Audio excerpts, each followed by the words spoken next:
భాషా గారు నమస్తే. నమస్తే అండి. ఏంటి మీరేమో వాలంటీర్ని కొనసాగించలేమని చెప్పేసి ప్రభుత్వం చెప్పింది, మీరు మాత్రం వాళ్ళ మీద పోరాటం చేస్తూనే ఉంటున్నారు. గత 8 నెలల నుంచి కూడా మీ పోరాటాలు కొనసాగుతూనే ఉంటున్నాయి, కంటిన్యూ అవుతూ ఉన్నాయి. కానీ ఎక్కడా కూడా ప్రభుత్వానికి సంబంధించి స్పందన అయితే కానీ ప్రభుత్వానికి సంబంధించి ఒక పాజిటివ్ రెస్పాన్స్ అయితే రాలేదు. ఏం చెప్తారు దీనికి సంబంధించి? ఈ ప్రభుత్వం ఒంటెద్దు పొగడలతో ముందెళ్తుందండి. ఓకే. గతంలో ఎలక్షన్ల హామీలో నేపథ్యంగా వాలంటరీ వ్యవస్థని అడగకుండానే ఉద్యోగ భద్రత కల్పిస్తాము, 5,000 నుంచి మీ జీతాన్ని 10,000 ఇస్తాము, ఉద్యోగ భద్రత కల్పిస్తామని చెప్పి హామీ ఇచ్చి ఈ రోజు వాలంటీర్లను మోసం చేసింది కూటమి ప్రభుత్వం. ఓకే. గడిచిన 8 నెలల నుంచి మేము పోరాటాలు చేస్తానే వచ్చాం ఈ ప్రభుత్వం మీద. ఈ రోజు సచివాలయ ముట్టడి, ముఖ్యమంత్రి గారిని కలిసి వినతి పత్రం ఇద్దాము, మా సమస్యల్ని సచివాలయం కాడికి తెలుసుకుందాము, వీధి పోరాటాలు కాదు సచివాలయం ముట్టడి చేద్దామని చెప్పి పిలుపునివ్వడం జరిగింది రాష్ట్రంలో ఉన్న వాలంటీర్ సంఘాలు. దానికి మేము మద్దతు తెలుపుతా నేను ఆ పోరాటానికి వెళ్ళడానికి సిద్ధమవుతున్న తరుణంలో నిన్న రాత్రి 10 గంటలకి మా వేటపాలెం పోలీసు వారు మా ఇంటికి రావడం, నన్ను హౌస్ అరెస్ట్ చేయడం జరిగింది. ఓకే. రాత్రి నుంచి నేను గృహ నిర్బంధంలోనే ఉన్నాను. అలాగే ఈరోజు తెల్లవారుజామున 8 గంటలకి పోలీస్ స్టేషన్ కూడా తరలించడం జరిగింది. పోలీస్ స్టేషన్ లో కూడా మమ్మల్ని కూర్చోబెట్టడం జరిగింది. మేమేమంటామంటే ఈ ప్రభుత్వాన్ని 26 జిల్లాల్లో ఇదే పరిస్థితి. యాక్టివ్గా ఉన్న వాలంటీర్లని పోలీస్ స్టేషన్లను తరలించడము, నోటీసులు ఇవ్వడము, నిర్బంధన చేయటము, ఈ విధమైన ధోరణితో మా యొక్క పోరాటాన్ని, మా యొక్క ఈ ఏదైతే ఉందో ఆవేదనని తెలియపరచడానికి కూడా లేకుండా నిర్వీర్యం చేయడానికి పోలీస్ వ్యవస్థని వాడుకుంటుంది ఈ ప్రస్తుత ప్రభుత్వం. ప్రభుత్వానికి మేము ఒకటే హెచ్చరిక చేస్తాం, పోరాటాలు ఈ ప్రభుత్వం ఎదుర్కోవాల్సిందే. ఎందుకంటే ఇచ్చిన హామీనే అడుగుతున్నాం. అడగకుండానే హామీ ఇచ్చి వాలంటీర్లకు ఉద్యోగ భద్రత కల్పిస్తానంది నారా చంద్రబాబు నాయుడు గారు, కూటమి ప్రభుత్వం. కూటమిలో కలిసిన జనసేన పార్టీ, బీజేపీ. ఈ రోజు అరెస్ట్ చేసినంత మాత్రాన, గృహ నిర్బంధం చేసినంత మాత్రాన వాలంటీర్లు భయపడతామా? ఓకే. ఈ రాష్ట్ర ప్రభుత్వానికి మేము సవాల్ విసురుతున్నాం. కొత్తగా జైళ్లు కట్టుకోండి, ఇంకా జైళ్లు పెంచుకోండి. 2,60,000 మందిని ఈ రాష్ట్రంలో సరిపోయే జైల్లో ఉంటే ఓకే, లేదనుకుంటే కొత్తగా కట్టుకోవడానికి కూడా మేము టైం ఇస్తాము. ఎన్ని సంవత్సరాలైనా మేము జైల్లో పెట్టండి. ఈ కూటమి ప్రభుత్వాన్ని గద్దె దించేదాకా మేము జైల్లో అయినా పోరాటం చేస్తాం. జైల్లో పెట్టకపోయినా పోలీస్ స్టేషన్ కాదు, ప్రభుత్వాల మీద పోరాటం చేస్తాం. ఎందుకంటే మా హక్కుల కోసం పోరాటం చేస్తున్నాం. ఈ రోజు రాష్ట్ర అధ్యక్షుడిగా నన్ను గృహ నిర్బంధం చేసి పోలీస్ స్టేషన్ తరలించడం ఎంతవరకు సబబు? అంటే మా హక్కుల కోసం ఈ ప్రభుత్వం దగ్గర గలమిప్పే బాధ్యత మాకు లేదా? అంటే ప్రభుత్వానికి మా సమస్య తెలియపరచుకోకూడదా? మహిళమ్మ తల్లుల గురించి మేము మాట్లాడకూడదా? వికలాంగుల గురించి మాట్లాడకూడదా? మాకు 10,000 జీతం వద్దు. ఈ ప్రభుత్వం మా జీతం 5,000 ఇచ్చి మా ఉద్యోగం ఇస్తే తర్వాత వేరే ప్రభుత్వం దగ్గర వేడుకుంటామే కానీ ఈ ప్రభుత్వం నుంచి మాకు 1 రూపాయి కూడా వద్దండి. రాష్ట్రంలో ఉన్న వాలంటీర్లు మేమంతా మాట్లాడుకుంటాం, మాకు ఒక 5,000 రూపాయి కూడా వద్దు. మా జీతం మాకిస్తే నెక్స్ట్ వచ్చి జగన్మోహన్ రెడ్డి గారి ప్రభుత్వంతో అప్పుడు మేము మాట్లాడుకోవడానికి కూడా సిద్ధంగా ఉన్నాం. ఈ ప్రభుత్వం ఇచ్చే ఎక్స్ట్రా రూపాయి కూడా మేము ఆశించట్లేదు. ఎందుకంటే వీళ్ళు సేవల మీద పేలాలు ఏర్పడే పరిస్థితిలో ఉన్నారు. వీళ్ళు వాలంటీర్లకి బడ్జెట్ లేదని చెప్తున్నారు. అంటే మిగతా వాటికి బడ్జెట్ ఎలా వస్తుంది అండి? ఈ రాష్ట్రంలో బడ్జెట్ లేదా? అంటే వాలంటీర్ వ్యవస్థకే బడ్జెట్ లేదా? డైరెక్టర్లు, కార్పొరేషన్లకు జీతాలు పెంచుకుంటా, అనేక శాఖలు జీతాలు పెంచుకుంటా ఉన్నారు. కానీ వాలంటీర్ అంశం వస్తే జీతాలు లేవని చెప్పి చెప్పడం ఎంత దుర్మార్గం అండి. చాలా హేమమైన చర్య.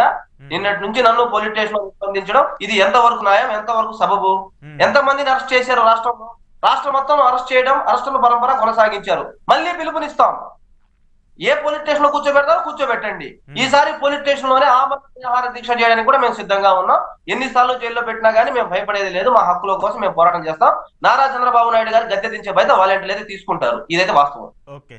కానీ ఇక్కడ పవన్ కళ్యాణ్ కావచ్చు, చంద్రబాబు నాయుడు కావచ్చు, లేదంటే లోకేష్ గారు కావచ్చు, వీళ్ళు ముగ్గురు కూడా పదే చెప్తున్నటువంటి అంశం ఏంటంటే వాలంటీర్లకు సంబంధించి వాళ్ళ జీవోనే లేదు, కనీసం వాళ్ళకి జీవో కూడా తీసుకురాలేకపోయాడు జగన్మోహన్ రెడ్డి.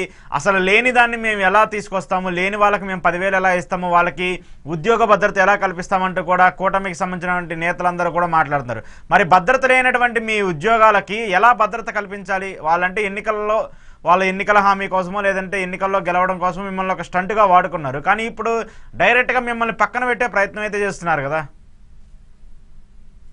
మేము ఒకటే అంటున్నాం పవన్ కళ్యాణ్ గారికి, మీరు ప్రమాణం చేసేటప్పుడు మీ శాఖ ఏమని ప్రమాణం చేశారు?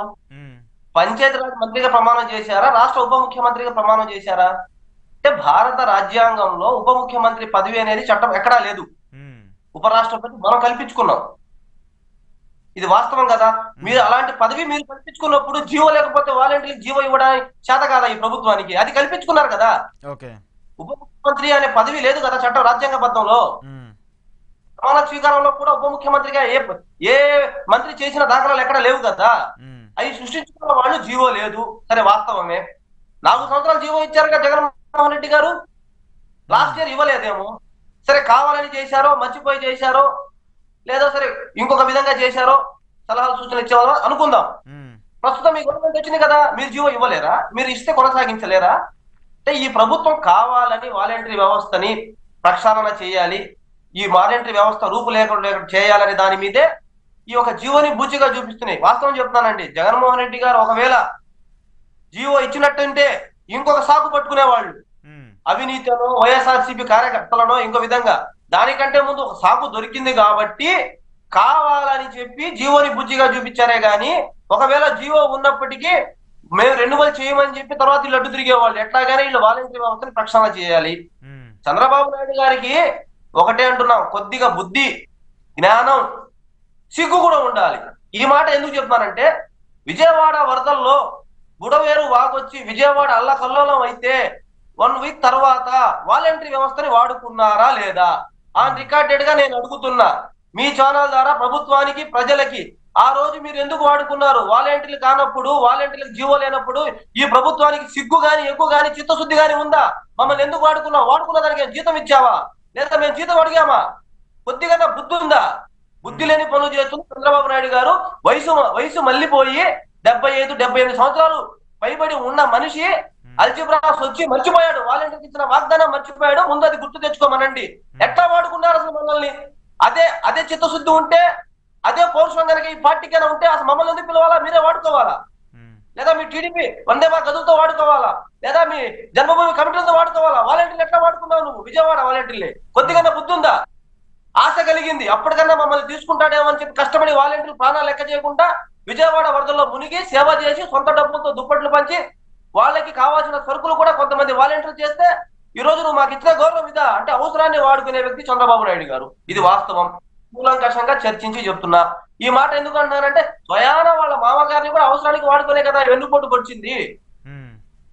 నేనన్న మాట కాదు అది, వాళ్ళ మామగారు చెప్పిన రికార్డెడ్ గా యూట్యూబ్ లో ఉంది. ఆయన వాయిస్ ఏముంది రామారావు గారిని మీరు చెక్ చేసుకోండి కావాలంటే. నేను చెప్పింది కాదు, రామారావు గారు చెప్పిన స్టేట్మెంట్ నేను మళ్ళీ మీకు తెలియపరుస్తున్నాను అంతే.